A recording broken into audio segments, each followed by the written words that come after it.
Hi, my name's Andrew Scott. I'm the Principal Dentist at Andrew Scott Dental Care, and I'd like to talk to you a little bit about smile design. Smile design can include a number of different processes. It can include things like tooth whitening, it can include additions of tooth-coloured fillings to reshape teeth a little bit. It can include veneers, crowns, dental implants, bridges.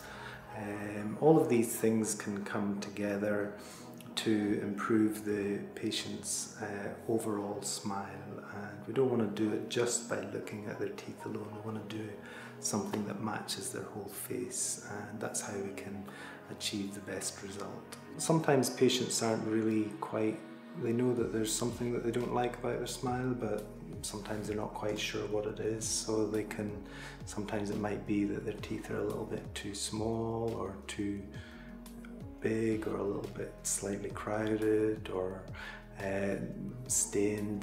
They might have something that they don't like about their teeth, but they don't necessarily know what needs to be fixed about it. So we need to assess all of these aspects of their teeth.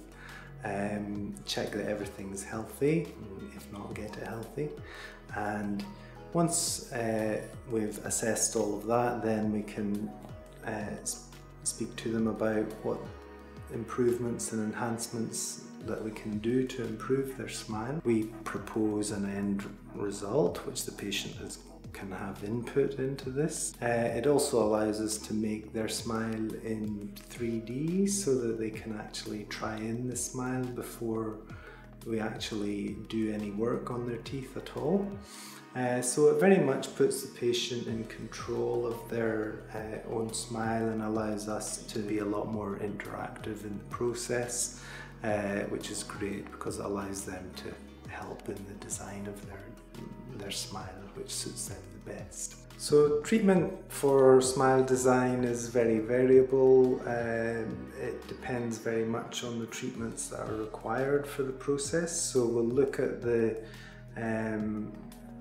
desired end result of the smile, and then from that we know what processes we need to go through to achieve that end result. So whenever we talk through that treatment plan, we can then give you an idea of the sort of time scale of treatment from start to finish. To achieve the best results, we use some of the best dental aesthetic materials, some of the best dental laboratories in the country to create these beautiful smiles. We try and provide this all within a friendly, relaxed environment, and it really gives us a lot of pleasure, and patients get so much benefit out of the improved smile. Whenever they're not happy with their smile to start with, the end result, it's a big confidence boost for patients, and it makes a big difference to their lives. So it's again something that makes us really happy with the end results that we achieve.